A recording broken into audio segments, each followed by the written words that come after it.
Hello friends, welcome to the success Kendra. Friends देखिए, इस session में हम लोग बिहार पुलिस 2024 के लिए यानी कि बिहार पुलिस कांस्टेबल 21,391 पोस्ट का जो एग्ज़ाम 7 अगस्त, 11 अगस्त, 18 अगस्त, 21 अगस्त, 25 अगस्त और 28 अगस्त 2024 को लिया जाएगा, उसके लिए देखिए हम लोग बिहार स्पेशल के टॉप 100 इम्पॉर्टेंट क्वेश्चंस को इस सेशन में हम डिस्कस करेंगे। सारे के सारे प्रश्न काफ़ी इंपॉर्टेंट है और ज़्यादातर चांस है कि आपको प्रश्न इसी सेशन से देखने को मिलेंगे आपके बिहार पुलिस एग्ज़ाम 2024 में। इसीलिए इसको ध्यानपूर्वक पूरा देखिएगा, सारे के सारे प्रश्न काफ़ी इंपॉर्टेंट है। और फ्रेंड्स देखिए, ऑलरेडी मैंने आपको 4 महत्वपूर्ण फुल लेंथ प्रैक्टिस सेट को कवर कराया हुआ है। जो लोग सेट को लगा रहे हैं उनको पता होगा कि कितना महत्वपूर्ण क्वेश्चन है in full length practice set for Bihar police exam 2024 के लिए इसमें, ठीक है ना। तो अगर आपने नहीं लगाया है तो इन चारों सेट को लगाइए। पीडीएफ आपको टेलीग्राम पर दिया जा रहा है, टेलीग्राम से जुड़िए, लिंक डिस्क्रिप्शन में आपको मिल जाएगा। और चैनल को ज़रूर सब्सक्राइब करके बगल में जो बेल आइकन है, घंटी का निशान है, उसको भी दबा लीजिएगा, ताकि जब भी बिहार पुलिस एग्जाम 2024 से रिगार्डिंग कोई भी इंपॉर्टेंट वीडियो अपलोड किया जाए तो उसका नोटिफिकेशन सबसे पहले आपके पास पहुंच जाए। तो चलिए फ्रेंड्स, सेशन अब हम लोग आज का स्टार्ट करते हैं। एक बार सभी लोग सेशन को लाइक कर दीजिए और जब पूरा सेशन देख लीजिएगा तो इसका लिंक कम से कम एक ग्रुप में अवश्य ही शेयर कर दीजिएगा। पहला प्रश्न है कि बिहार का अक्षांशीय विस्तार कितना, बताइए। बिहार का अक्षांशीय विस्तार और बिहार का देशांतरीय विस्तार दोनों प्रश्न बनता है। तो सबसे पहले मैं आपको बता देता हूं कि बिहार का अक्षांशीय विस्तार कितना है। तो बिहार का अक्षांशीय विस्तार जो है यह आपका 24 डिग्री 20 मिनट 10 सेकंड से 27 डिग्री 31 मिनट 15 सेकंड उत्तरी अक्षांश है। यानी कि ऑप्शन ए राइट आंसर हो जाएगा। ये बिहार का अक्षांशीय विस्तार है। कितना? तो 24 डिग्री 20 मिनट 10 सेकंड से 27 डिग्री 31 मिनट और 15 सेकंड उत्तरी अक्षांश। क्लियर है? इसको आप मोबाइल नंबर की तरह याद रखिएगा, ठीक है फ्रेंड्स। वहीं अगर आपसे पूछेगा कि देशांतरीय विस्तार कितना है, यहाँ पर तो अक्षांशीय पूछा गया है, अगर आपसे देशांतरीय विस्तार पूछेगा तो देशांतरीय विस्तार भी बिहार का आपको याद रखना है। 83 डिग्री 19 मिनट 15 सेकंड से 88 डिग्री 17 मिनट 40 सेकंड पूर्वी देशांतर। क्लियर है? याद रखिएगा। अच्छा, बिहार का आकार अगर पूछा जाए कि किस प्रकार है, तो बिहार का आकार जो है ये लगभग आयताकार है, लगभग आयताकार है। बिहार उत्तर में नेपाल, दक्षिण में झारखंड, पूर्व में पश्चिम बंगाल और पश्चिम में उत्तर प्रदेश के साथ सीमा साझा करता है। इन सारे पॉइंट्स को फ्रेंड्स ध्यान रखिएगा। चलिए अगला प्रश्न कर लेंगे। नेक्स्ट क्वेश्चन हमारा कि बिहार का कुल भौगोलिक क्षेत्रफल है। बिहार का कुल भौगोलिक क्षेत्रफल कितना है? जल्दी से सभी लोग आंसर कमेंट करिए, जल्दी से आंसर कमेंट करिए। बहुत ही इंपॉर्टेंट यह प्रश्न है और आपको यह कंठस्थ याद रखना है कि बिहार का भौगोलिक क्षेत्रफल कितना है। तो आंसर इसका हो जाएगा 94,163 वर्ग किलोमीटर। 94,163 वर्ग किलोमीटर यह भारत के कुल भौगोलिक क्षेत्रफल का कितना है? तो यह भारत के कुल भौगोलिक क्षेत्रफल का 2.86% हिस्सा है। यह भी आप निश्चित रूप से ध्यान रखिएगा। चलिए नेक्स्ट क्वेश्चन कर लेंगे फ्रेंड्स। थोड़ा सा हम लोग जल्दी में सेशन को कवर करेंगे, तो आप लोग क्या करिए, जल्दी जल्दी आंसर कमेंट करिए, ठीक है ना। चलिए, बिहार की लंबाई उत्तर से दक्षिण और चौड़ाई पूरब से पश्चिम क्रमशः कितनी है? ध्यान से आंसर कमेंट करिएगा।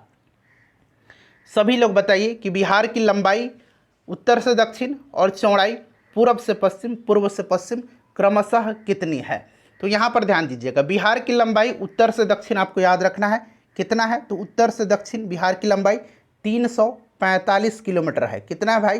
345 किलोमीटर है। और चौड़ाई पूर्व से पश्चिम कितना है? तो ये 483 किलोमीटर है। तो यहाँ पर ऑप्शन देखिए कहाँ पर दिया गया, लंबाई 345 और चौड़ाई 483। तो यहाँ पर देखिएगा 345 किलोमीटर और 483 किलोमीटर, यानी कि ऑप्शन नंबर इसका बी राइट आंसर हो जाएगा। क्लियर है फ्रेंड्स? याद रखिएगा। अच्छा, अगर प्रश्न बनेगा कि समुद्र तल से बिहार की औसत ऊंचाई कितनी है, समुद्र तल से बिहार की औसत ऊंचाई कितनी है, तो औसत ऊंचाई जो है 173 फीट है। यहीं अगर मीटर में दिया जाए तो मीटर में भी याद रखेंगे 53 मीटर, ठीक है ना, 53 मीटर। बिहार की समुद्र तल से औसत ऊंचाई फीट में पूछेगा तो 173 फीट, मीटर में पूछेगा तो 53 मीटर। अच्छा, समुद्र तट से बिहार की दूरी पूछेगा तो दूरी लगभग समुद्र तट से 200 किलोमीटर है। क्लियर?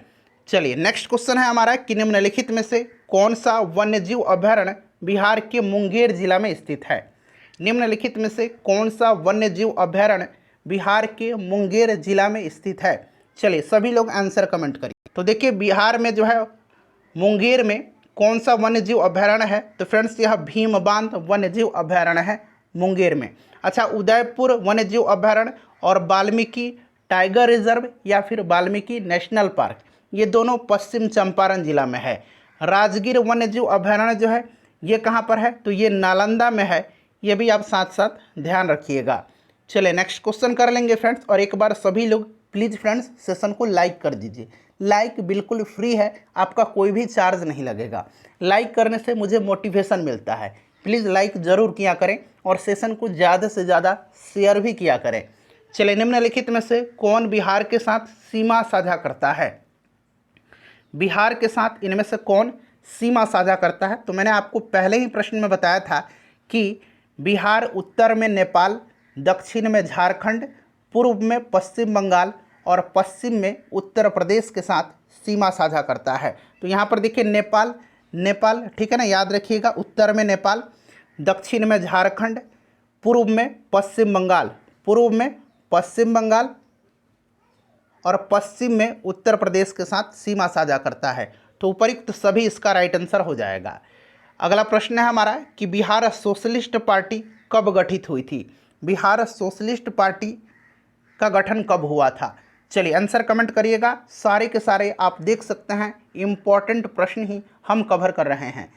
देखिए फ्रेंड्स, बिहार सोशलिस्ट पार्टी की स्थापना जो है, गठन जो है, ये 1931 में गंगा शरण सिंह, जयप्रकाश नारायण, फूलन प्रसाद वर्मा, अब्दुल बारी, राहुल सांकृत्यायन, राम वृक्ष बेनीपुरी, योगेंद्र शुक्ल और भी नेता थे। इन सभी ने जो है एक समूह बना करके बिहार सोशलिस्ट पार्टी का गठन किया था। और 1934 में, याद रखिएगा, 1934 में बिहार सोशलिस्ट पार्टी का विधिवत गठन किया गया पटना में आचार्य नरेंद्र देव की अध्यक्षता में, और इसके सचिव जयप्रकाश नारायण जी बनाए गए थे। क्लियर है। चलिए नेक्स्ट क्वेश्चन कर लेंगे कि बिहार में कांग्रेस का पहला अधिवेशन कहाँ पर हुआ था। बेशक आपको इनमें से 60 से 70% या 80 से 85% प्रश्न आपको आते होंगे, लेकिन रिवीजन बड़ा ज़रूरी है। रिवीजन से कन्फ्यूज़न दूर होता है। रिवीजन कर लीजिए, मैक्सिमम आपका 45 से 50 मिनट का समय लगेगा। चलिए, बिहार में कांग्रेस का पहला अधिवेशन ये 1912 में हुआ था। कहाँ पर भाई, तो ये बांकीपुर पटना में हुआ था। इसकी अध्यक्षता किसने किया था, तो रघुनाथ नरसिंह माधोलकर ने, यानी कि RN माधोलकर ने किया था। और यह जो अधिवेशन था, इसके महासचिव सच्चिदानंद सिन्हा थे और मौलाना मजहरूल हक स्वागत समिति के अध्यक्ष थे। क्लियर है, याद रखिएगा। दूसरा अधिवेशन 1922 में गया में हुआ था। इसकी अध्यक्षता चित्तरंजन दास ने किया था, यानी कि CR दास ने किया था, चित्तरंजन दास ने। चलिए नेक्स्ट क्वेश्चन है हमारा कि बिहार की सबसे ऊंची पहाड़ी कौन सी है। बिहार का सबसे ऊंची पहाड़ी इसमें से पूछा गया है। राइट आंसर कमेंट करिए। सभी लोगों को आंसर कमेंट करना है। ठीक है फ्रेंड्स, समय नहीं है, रिवीजन पर फोकस करना है। चलिए बताइए, बिहार का सबसे ऊंची पहाड़ी चोटी कौन सी है इसमें से। तो फ्रेंड्स, यह सोमेश्वर श्रेणी की पहाड़ी है, जो कि किस जिला में पड़ता है, तो यह पश्चिम चंपारण जिला में पड़ता है। पश्चिम चंपारण में Valmiki tiger reserve, Valmiki national park, जो कि एकमात्र नेशनल पार्क है बिहार का, ध्यान रखिएगा, उदयपुर वन्यजीव अभयारण्य, सरयामन झील या फिर सरयामन पक्षी विहार, ये सब पश्चिम चंपारण जिला में पड़ता है। चलिए नेक्स्ट क्वेश्चन है हमारा कि बिहार से लोकसभा के लिए कितने सदस्य चुने जाते हैं। ये प्रश्न कई तरीके से बिहार पुलिस में पूछा गया है। बिहार में संसदीय सीटों की संख्या कितनी है, इसका मतलब लोकसभा की सीट आपसे पूछा जा रहा है। तो लोकसभा की 40 सीट है। कितना सीट है भाई, तो लोकसभा की 40 सीट है। याद रखिएगा कितना सीट है, 40 सीट है। इन 40 सीट में से 6 सीट जो है यह अनुसूचित जाति के लिए रिजर्व है। ठीक है ना, 40 में से 6 सीट जो है ये अनुसूचित जाति के लिए रिजर्व है। अच्छा, ये तो लोकसभा हो गया। राज्यसभा पूछा जाएगा तब, तो राज्यसभा की कितनी सीट है बिहार में भाई, ये भी आपको ध्यान रखना होगा। राज्यसभा की 16 सीट है, विधानसभा की 243 सीट है, विधान परिषद की 75 सीट है। ये सारे आंकड़े आपको ध्यान रखने हैं। चलिए अगला प्रश्न कर लेंगे। बिहार प्रांतीय किसान सभा का गठन किसने किया था। बिहार प्रांतीय किसान सभा का गठन किसने किया था। बताइए राइट आंसर क्या होगा। सन भी आप लिख करके कमेंट करेंगे कि किस सन में किया गया था।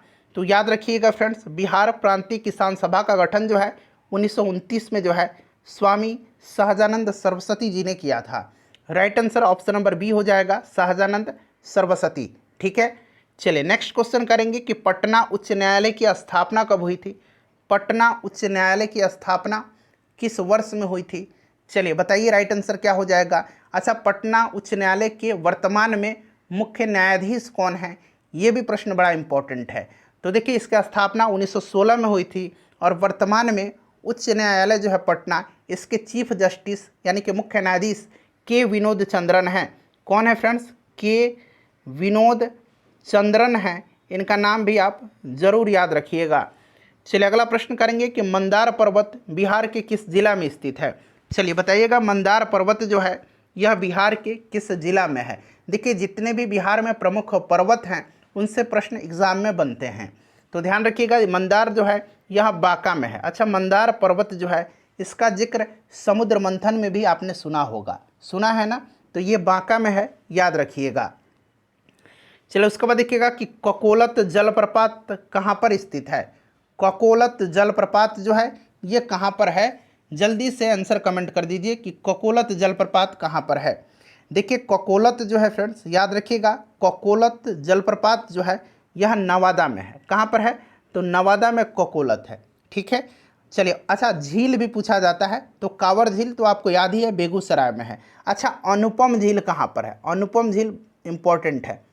अनुपम झील कहाँ पर है, तो अनुपम झील जो है यह कैमूर में है। ठीक है, आगे प्रश्न ये सब आपको मिल जाएगा। नेक्स्ट क्वेश्चन कर लेंगे कि किस वर्ष उड़ीसा बिहार से पृथक हुआ था। अच्छा ध्यान दीजिए 1912 में बिहार बंगाल से अलग हुआ था, लेकिन बिहार में उड़ीसा सम्मिलित था। 1912 में आपको याद होगा बिहार में उड़ीसा सम्मिलित था, बंगाल से बिहार अलग हुआ था। फिर 1936 में जो है 1 अप्रैल 1936 को बिहार और उड़ीसा दोनों अलग होकर के पृथक राज्य के रूप में अस्तित्व में आए थे। फिर याद आ गया आपको 15 नवंबर सन 2000 इस दिन जो है झारखंड बिहार से अलग हुआ था। तो ये 3 प्रश्न आपका कवर हो गया। याद रखिएगा बिहार उड़ीसा से कब अलग हुआ था, तो 1 अप्रैल 1936 को। क्लियर, चलिए देखिए बिहार का पहला हिंदी समाचार पत्र जो 1874 ईस्वी में पटना से प्रकाशित हुआ था। बिहार का पहला हिंदी समाचार पत्र जो 1874 में पटना से प्रकाशित हुआ था, इसका नाम क्या है, तो ध्यान रखेंगे ये बिहार बंधु है। बिहार बंधु ये पहला बिहार का हिंदी समाचार पत्र है जो 1874 में पटना से प्रकाशित हुआ था। चलिए भारत में 16 महाजनपदों में से कौन सा महाजनपद वर्तमान में बिहार में स्थित नहीं है।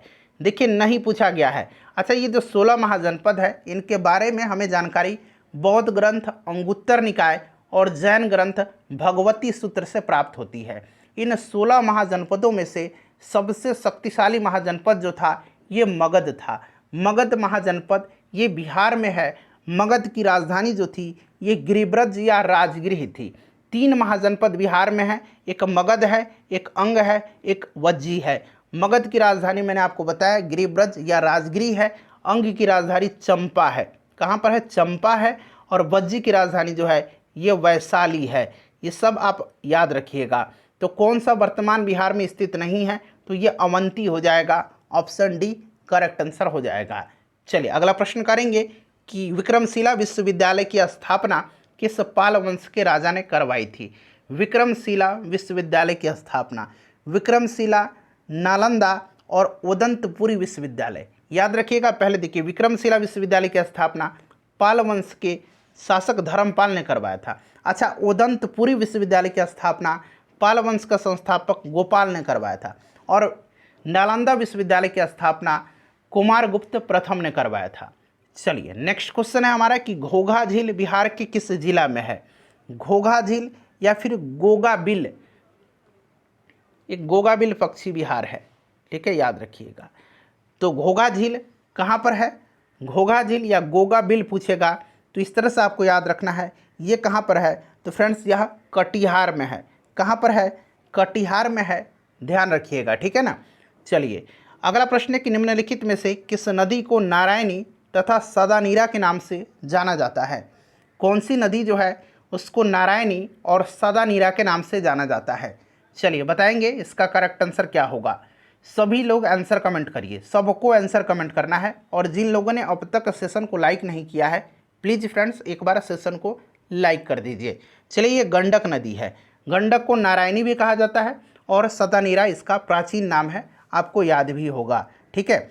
चलिए नेक्स्ट क्वेश्चन कर लेंगे। अगला प्रश्न इसी से संबंधित है कि त्रिवेणी नहर किस नदी पर निर्मित है। त्रिवेणी नहर जो है यह किस नदी पर निर्मित है। तो देखिए यह जो है कौन सी नदी है, तो यह गंडक नदी है। त्रिवेणी नहर जो है यह पश्चिम चंपारण जिला में त्रिवेणी नामक स्थान पर गंडक नदी से निकाली गई है, तो ध्यान रखिएगा। नेक्स्ट क्वेश्चन हमारे कि 2011 की जनगणना के अनुसार बिहार का शिशु लिंगानुपात 0 से 6 वर्ष की आयु तक के बच्चे हैं उनका कितना है। 2011 की जनगणना के अनुसार बिहार का शिशु लिंगानुपात, एक शिशु लिंगानुपात पूछा जाता है और एक सिर्फ लिंगानुपात पूछा जाएगा, तो दोनों याद रखना आपको। देखिए लिंगानुपात कितना है, तो लिंगानुपात पूछेगा तो 918 याद रखना है, और शिशु लिंगानुपात पूछेगा तो शिशु लिंगानुपात आपको याद रखना है 935, दोनों याद रखिएगा। आगे भी हम लिंगानुपात से संबंधित प्रश्न करेंगे कि किस जिला में लिंगानुपात सबसे अधिक है, किस जिला में सबसे कम है।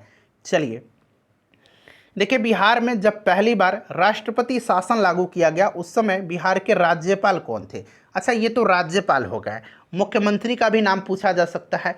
कब लागू हुआ था पहली बार बिहार में राष्ट्रपति शासन, ये भी पूछा जा सकता है। बिहार में कितनी बार राष्ट्रपति शासन लगाया जा चुका है, ये भी प्रश्न पूछा जाता है। तो सबसे पहले जान लीजिए कि पहली बार राष्ट्रपति शासन 1968 में बिहार में लागू हुआ था।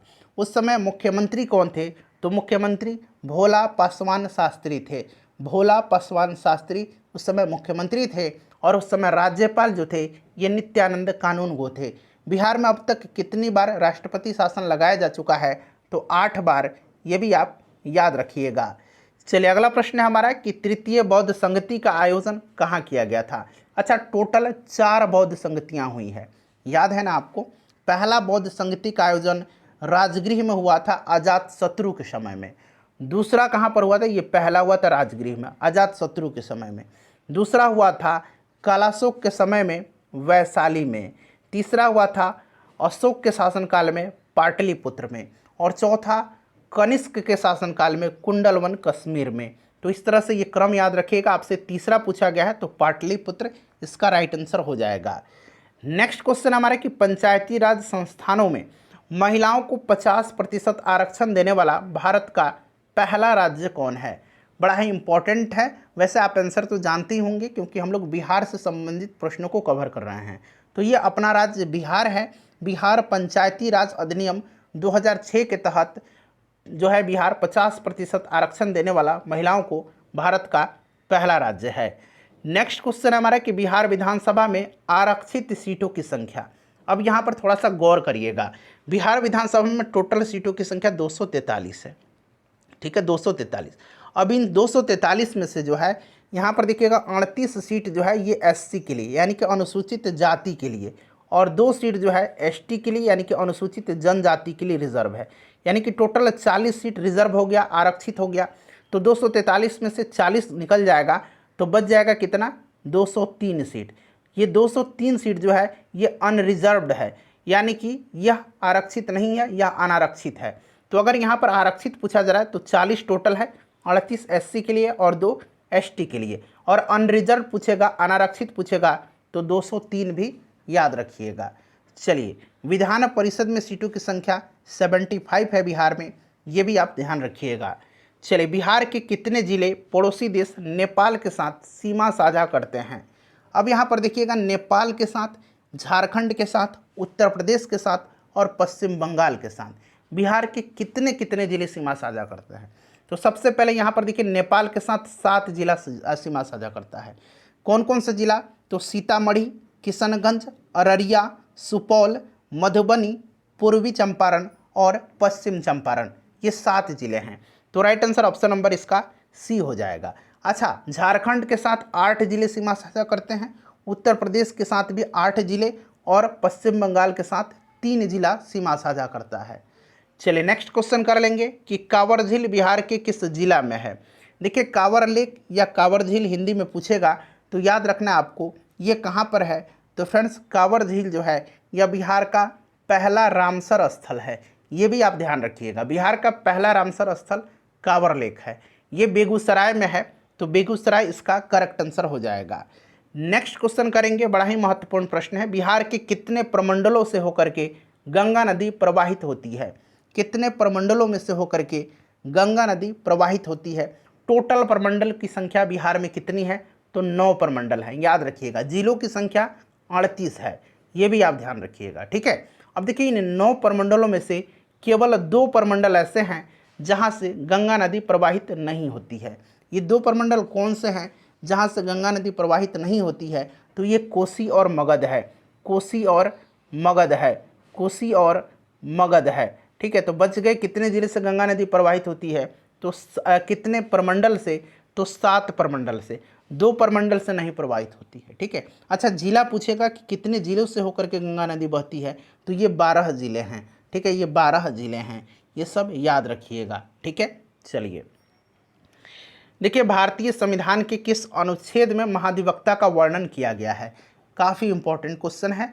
महाधिवक्ता जो होता है फ्रेंड्स, यह राज्य सरकार का उच्चतम विधि अधिकारी होता है, एडवोकेट जनरल जिसको बोलते हैं महाधिवक्ता। अनुच्छेद 165 के तहत जो है इसकी नियुक्ति उस राज्य के राज्यपाल के द्वारा की जाती है। क्लियर है, उस राज्य के राज्यपाल के द्वारा की जाती है। और वर्तमान में बिहार राज्य के महाधिवक्ता प्रशांत कुमार शाही हैं, PK शाही हैं, याद रखिएगा। नेक्स्ट क्वेश्चन है कि बिहार का कौन सा जिला पश्चिम बंगाल से सीमा साझा नहीं करता है। पश्चिम बंगाल से मैंने आपको बताया था कि बिहार के कितने जिले सीमा साझा करते हैं, तो बिहार के 3 जिले सीमा साझा करते हैं। कौन कौन से जिले हैं, तो यह किशनगंज, पूर्णिया और कटिहार है। जमुई जो है सीमा साझा नहीं करता है, जमुई राइट आंसर हो जाएगा। नेक्स्ट क्वेश्चन करेंगे, थोड़ा सा हम लोग जल्दी में सेशन को कवर करेंगे फ्रेंड्स, ताकि समय जो आपका बचेगा वो आप अन्य विषयों पर फोकस करेंगे। चलिए राजपुर नहर परियोजना किस नदी पर स्थित है। राजपुर नहर परियोजना किस नदी पर स्थित है, बताइए। राजपुर नहर परियोजना किस नदी पर है। सभी लोग जल्दी से आंसर कमेंट करिए। राजपुर नहर परियोजना जो है यह कोसी नदी पर है, कोसी राइट आंसर इसका हो जाएगा। नेक्स्ट क्वेश्चन है हमारा कि बिहार के किस जिले का महिला साक्षरता दर सबसे न्यूनतम है, सबसे कम है। यहाँ पर थोड़ा सा ध्यान दीजिएगा तो 4-5 प्रश्न आपका कवर हो जाएगा। देखिए ध्यान दीजिए, देखिए सबसे ज़्यादा अगर साक्षरता पूछेगा तो किस जिला में है। सबसे ज़्यादा साक्षरता जो है, सबसे पहले यहाँ पर ध्यान दीजिए, बिहार का साक्षरता दर कितना है, तो 61.8% है। पहले तो ये याद रखिए। बिहार का पुरुष साक्षरता दर 71.2%, महिला साक्षरता दर 51.5%। हो गया क्लियर। चलिए इसको मिटा देता हूँ। अब देखिए सबसे ज़्यादा साक्षरता दर कहाँ पर, तो रोहतास में। सबसे ज़्यादा पुरुष साक्षरता दर कहाँ पर, तो रोहतास में। सबसे ज़्यादा महिला साक्षरता दर कहाँ पर, तो रोहतास में। तीनों कैटेगरी में रोहतास सबसे आगे है। कुछ भी पूछा जाएगा, सबसे ज़्यादा साक्षरता रोहतास, सबसे ज़्यादा पुरुष साक्षरता दर रोहतास, सबसे ज़्यादा महिला साक्षरता दर तो रोहतास। अच्छा अब आइए, अब न्यूनतम साक्षरता दर वाला जिला, तो न्यूनतम पूर्णिया है। न्यूनतम पुरुष साक्षरता पूछेगा तो भी पूर्णिया है। न्यूनतम महिला साक्षरता पूछेगा तब सहरसा होगा, जो कि न्यूनतम महिला साक्षरता दर पूछा गया है, तो सहरसा इसका राइट आंसर हो जाएगा। इतना प्रश्न मैंने आपको कवर करा दिया एक प्रश्न से। चलिए एक बार सभी लोग सेशन को लाइक कर दीजिए। देखिए पलासी का युद्ध कब हुआ था। पलासी का युद्ध जो है आपको याद होगा, यह बंगाल के नवाब सिराजुद्दौला और अंग्रेज़ों के मध्य हुआ था। अंग्रेजी सेना का नेतृत्व रॉबर्ट क्लाइव कर रहा था। इस युद्ध में बंगाल के नवाब सिराजुद्दौला की हार हुई थी। राइट आंसर 23 जून 1757 को यह पलासी का बैटल हुआ था, ठीक है। अच्छा एक बक्सर का युद्ध है, आगे आपको मिलेगा 1764 में बक्सर का युद्ध हुआ था, ठीक है। आगे प्रश्न आपको मिलेगा। नेक्स्ट क्वेश्चन हमारा कि बिहार में स्वराज दल का गठन किसके नेतृत्व में हुआ था। अब यहाँ से 3 प्रश्न आपका कवर करवाऊंगा। देखिए बिहार में स्वराज दल का गठन जो है किसके नेतृत्व में हुआ था, तो नेतृत्व में हुआ था श्री कृष्ण सिंह जी के। और बिहार में स्वराज दल जो था इसका गठन श्री कृष्ण सिंह के नेतृत्व में हुआ था। और इसके प्रथम अध्यक्ष जो है ये बनाए गए थे नारायण प्रसाद, और इसके सचिव बनाए गए थे अब्दुल बारी। अब्दुल बारी इसके सचिव बनाए गए थे, अध्यक्ष नारायण प्रसाद को बनाया गया था। लेकिन किसके नेतृत्व में गठित हुआ था? तो श्री कृष्ण सिंह जी के नेतृत्व में। नेक्स्ट क्वेश्चन है कि बिहार की जनसंख्या देश की कुल जनसंख्या की कितनी प्रतिशत है? बिहार की जनसंख्या, आपको यह मुँहज़बानी याद रखना है, कंठस्थ याद रखना है। कितना? तो ये एग्जैक्ट याद रखिएगा, 10,40,00,000। यहाँ मैं लिखता हूँ 10,40,99,452 ये बिहार की जनसंख्या है 2011 की जनगणना के अनुसार। क्लियर? जो कि देश की कुल जनसंख्या का 8.60% है। क्लियर? चलिए नेक्स्ट क्वेश्चन कर लेंगे। और सबसे ज़्यादा जनसंख्या बिहार में पटना का है, सबसे कम किस जिला का? तो सबसे कम शेखपुरा का है। चलिए 2011 की जनगणना के अनुसार बिहार का सर्वाधिक लिंगानुपात वाला जिला कौन सा है? लिंगानुपात मैंने आपको बताया था बिहार का कितना है? 918 है। शिशु लिंगानुपात भी मैंने बताया था 935 है। तो आपको लिंगानुपात याद रखना है, 918 है लिंगानुपात पूछा गया है। सर्वाधिक लिंगानुपात जो है ये गोपालगंज का है, कितना? तो 1021, जो कि बिहार के लिंगानुपात से देखिए ज़्यादा है। ठीक है ना, याद रखिएगा। मुंगेर का कितना है? तो सबसे कम मुंगेर का है बिहार में 876। तो सर्वाधिक लिंगानुपात गोपालगंज, सबसे कम लिंगानुपात मुंगेर, टोटल लिंगानुपात 918 बिहार का।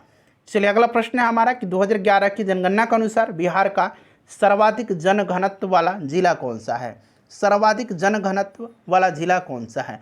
सबसे ज़्यादा जनघनत्व वाला राज्य भी बिहार ही है, और बिहार में सबसे ज़्यादा जनघनत्व वाला जिला जो है यह कौन सा है? तो फ्रेंड्स यह शिवहर है। सबसे कम जनघनत्व वाला जिला बिहार का पूछेगा तो कैमूर याद रखिएगा, कैमूर सबसे कम है। ठीक है ना। चलिए 2011 की जनगणना के अनुसार, देखिए जनगणना से प्रश्न बिहार पुलिस में फ्रीक्वेंटली पूछा जाता है, इसीलिए मैंने आपको इतना सारा इंपॉर्टेंट प्रश्न जनगणना से संबंधित कवर करवा रहा हूँ। जनगणना 2011 की जनगणना के अनुसार बिहार का सर्वाधिक साक्षरता दर वाला जिला, अब इसमें कोई डाउट आपको नहीं होनी चाहिए।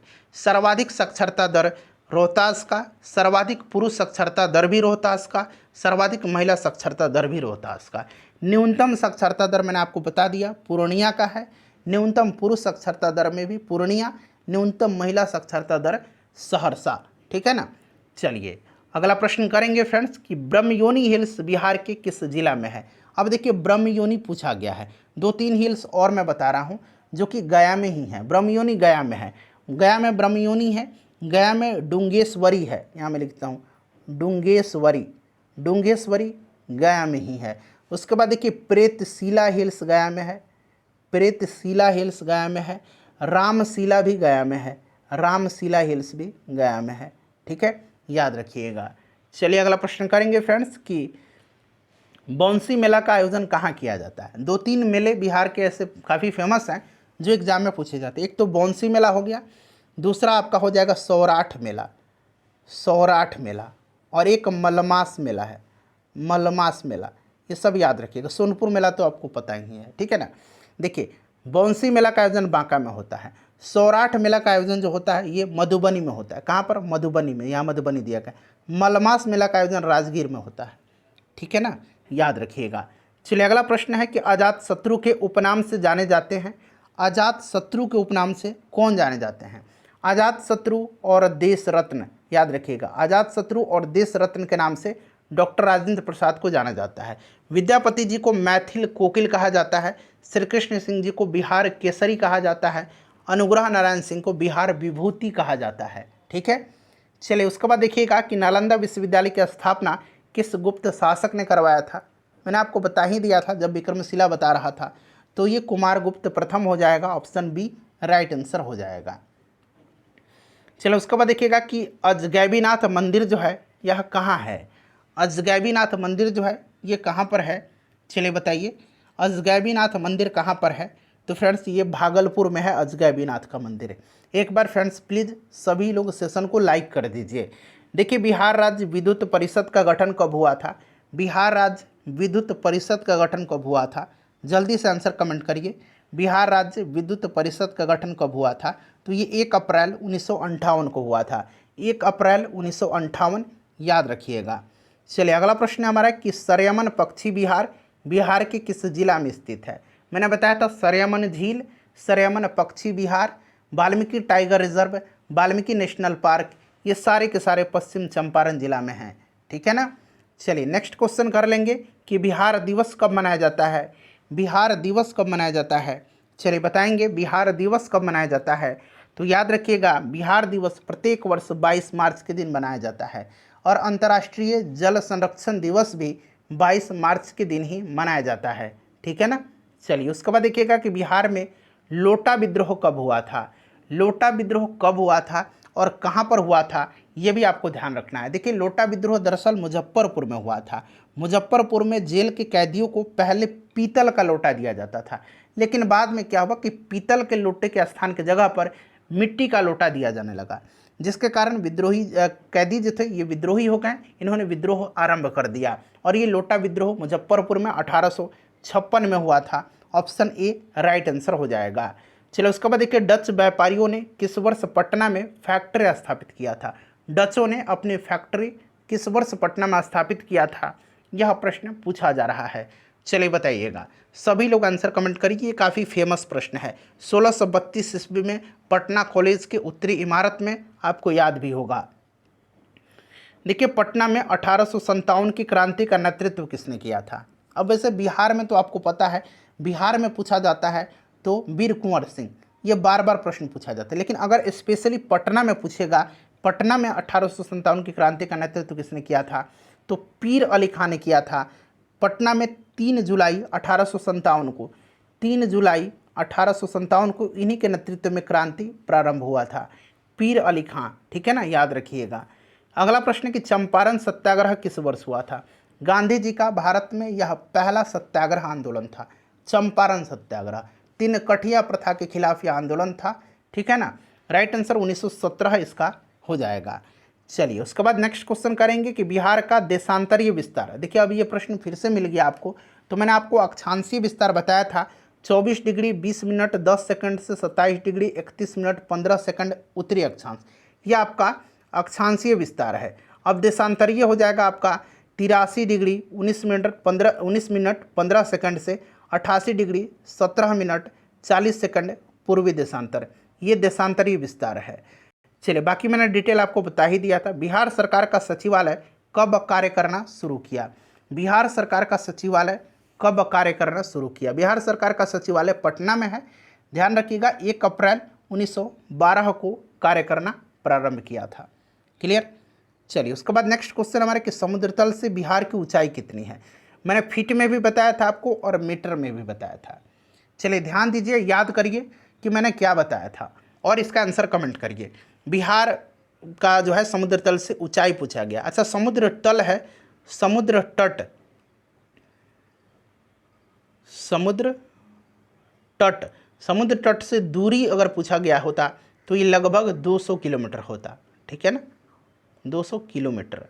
और समुद्र तल से बिहार की ऊंचाई जो है ये मैंने आपको बताया था कि 173 फीट, यहाँ मीटर नहीं, अगर फीट होता तो अगर आप 173 फीट पर लगाते तो यहाँ पर देखिए 173 फीट है और 53 मीटर मैंने बताया था, तो इसीलिए यहाँ पर 53 मीटर इसका राइट आंसर होगा।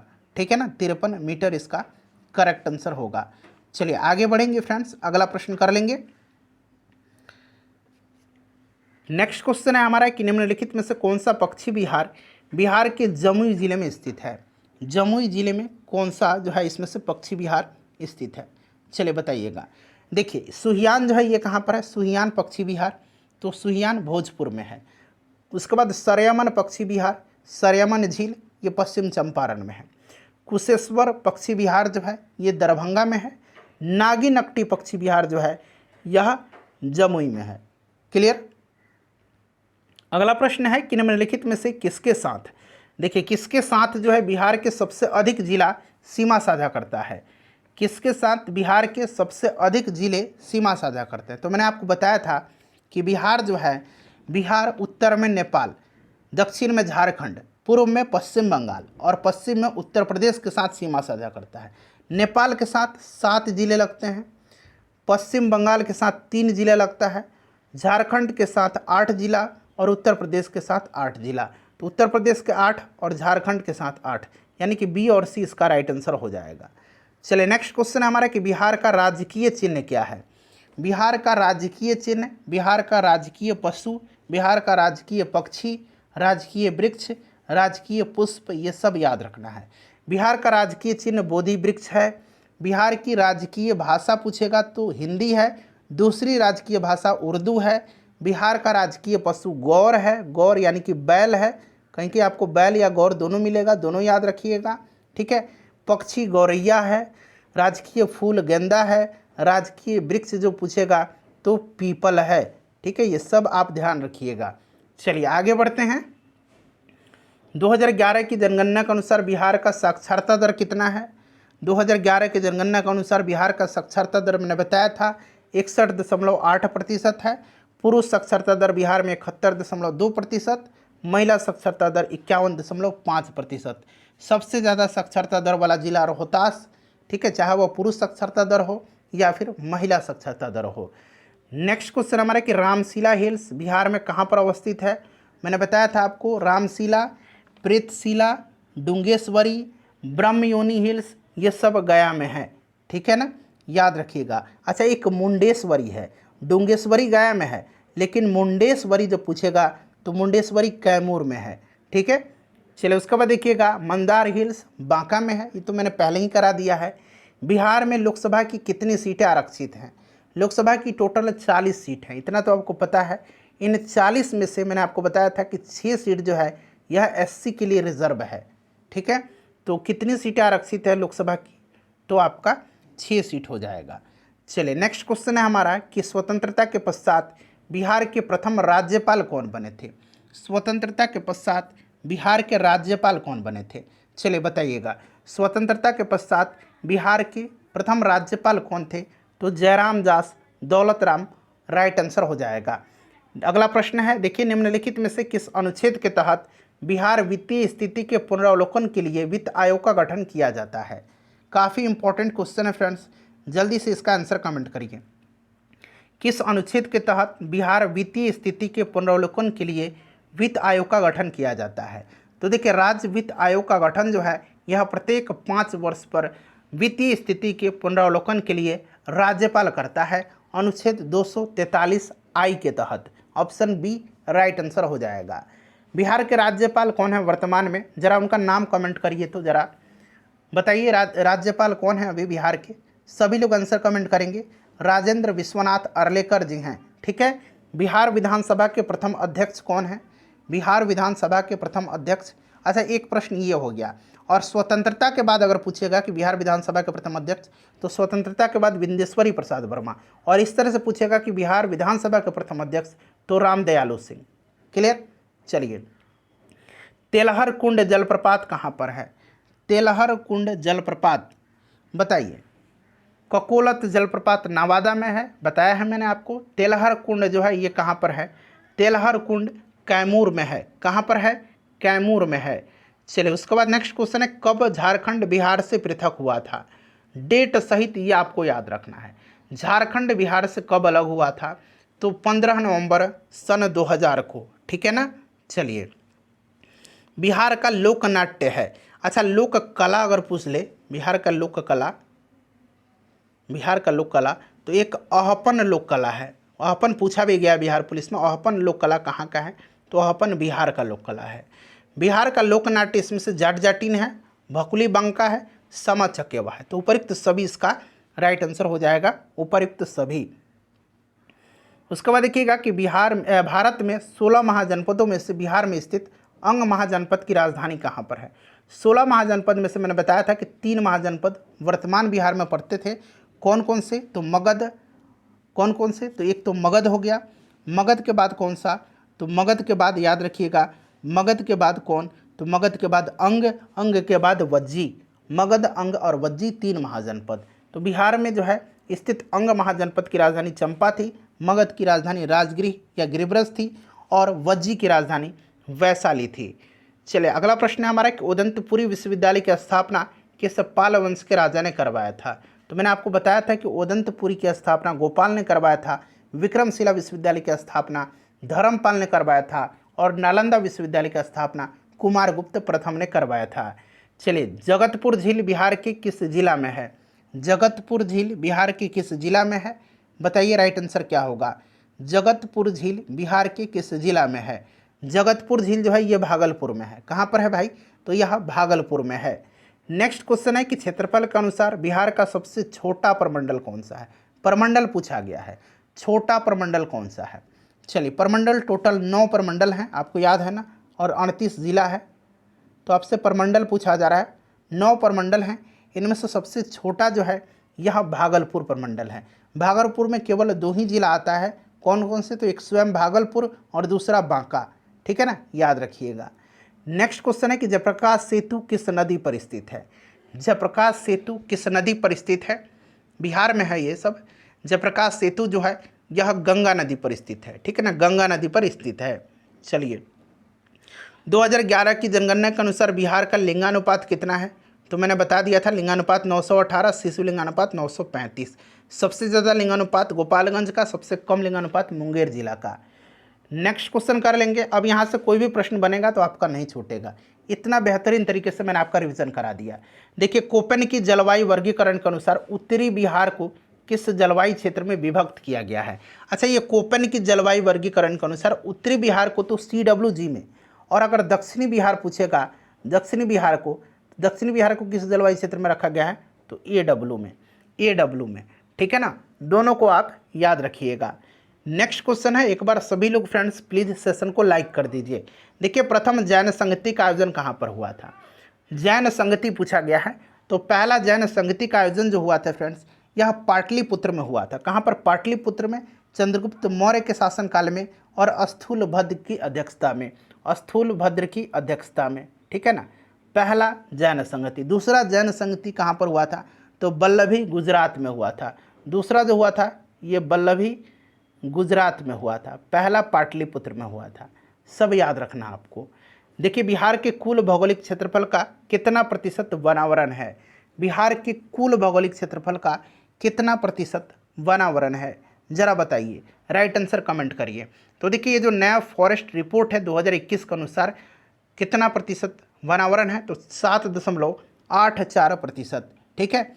चलिए, नेक्स्ट क्वेश्चन है कि बरौनी तेल शोधक कारखाना किस देश के सहयोग से स्थापित किया गया था? बरौनी तेल शोधक कारखाना जो है ये किस जिला में पड़ता है? अच्छा, कांटी थर्मल पावर कहाँ पर है, किस जिला में है? कांटी थर्मल पावर स्टेशन जो है ये कहाँ पर है,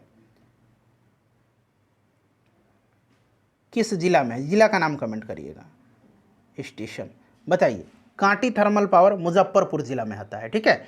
बरौनी तेल शोधक कारखाना बेगूसराय में पड़ता है और यह रूस की सहायता से, सोवियत संघ की सहायता से इस्टेब्लिश किया गया था। नेक्स्ट क्वेश्चन है, किस राज्य के मरचा चावल को GI टैग प्रदान किया गया है? तो अभी हाल ही में इसे GI टैग दिया गया है। मिथिला मखाना को भी GI टैग दिया गया है, याद रखिएगा। और मरचा चावल जो बिहार के पश्चिम चंपारण में प्रसिद्ध है, तो ये बिहार राइट आंसर हो जाएगा इसका। नेक्स्ट क्वेश्चन है, करंट अफेयर्स का 3 वीडियो मैंने कराया हुआ है, तीनों को आप जरूर देख लीजिएगा भाई, ठीक है ना। सर्वप्रथम किस मुगल शासक का राज्याभिषेक पटना में हुआ था? किस मुगल शासक का राज्याभिषेक सबसे पहले पटना में हुआ था? वैसे 2 शासक थे जिनका राज्याभिषेक पटना में हुआ था मुगल साम्राज्य के। पहला शासक जिसका राज्याभिषेक पटना में हुआ था ये फर्रुखसियर था। फर्रुखसियर का राज्याभिषेक 1713 में हुआ था और फर्रुखसियर का जन्म भी पटना में हुआ था, ध्यान रखिएगा।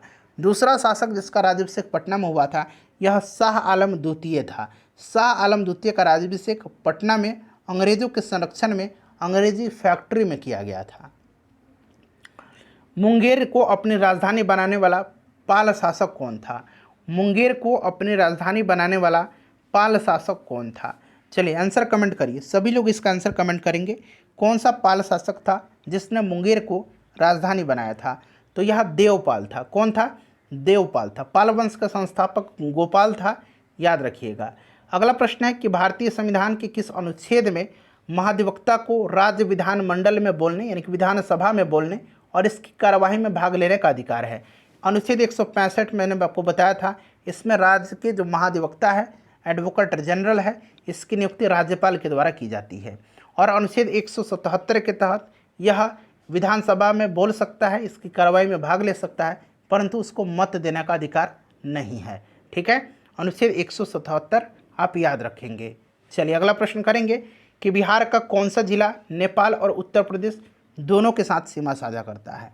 देखिए नेपाल के साथ और उत्तर प्रदेश के साथ कौन सा जिला सीमा साझा करता है, तो यह पश्चिम चंपारण है। ठीक है। अच्छा, नेपाल और बंगाल के साथ, नेपाल और बंगाल के साथ पश्चिम बंगाल की बात की जा रही है, कौन सा जिला सीमा साझा करता है, तो यह किशनगंज है, यह किशनगंज है। ठीक है, नेपाल और पश्चिम बंगाल के साथ। समझ में आया। अच्छा, उत्तर प्रदेश और झारखंड के साथ कौन सा जिला सीमा साझा करता है, ये सब ध्यान रखना आपको, तो यह रोहतास है।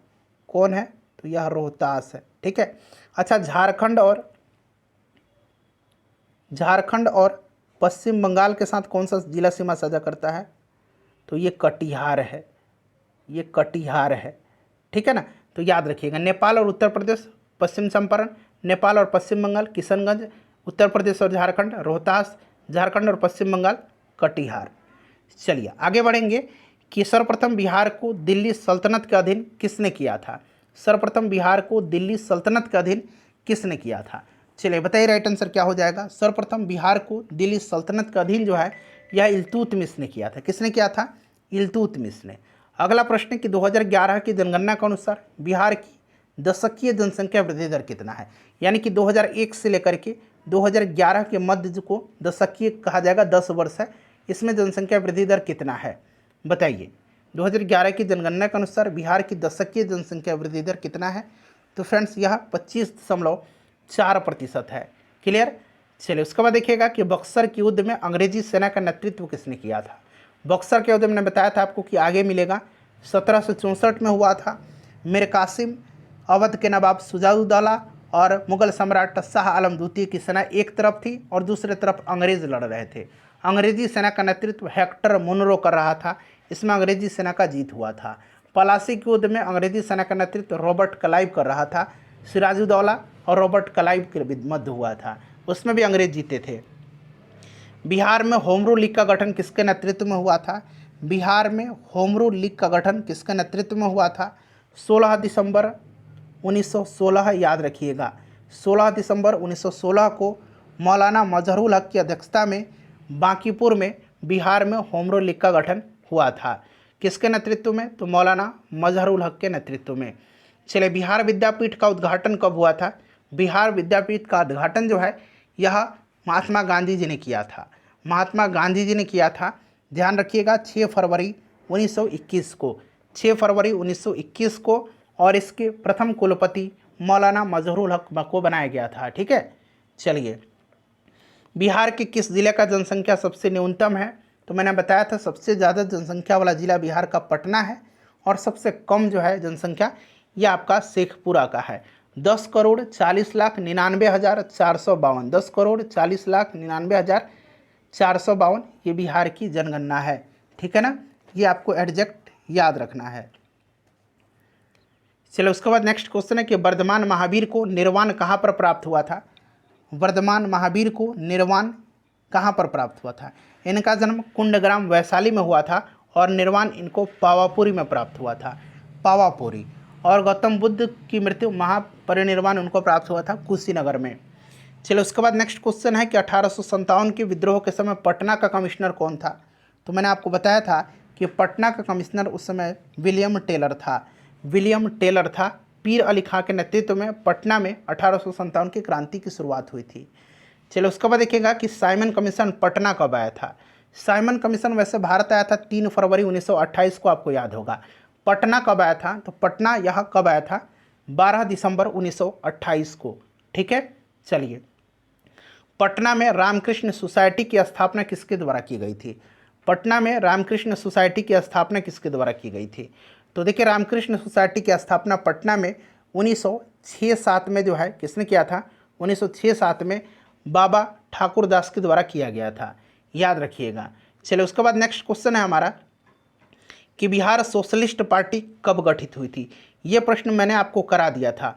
और फ्रेंड्स मैं चाहता हूँ कि इसका आंसर आप कमेंट करके बताइए, और फ्रेंड्स सेशन को लाइक कर दीजिए।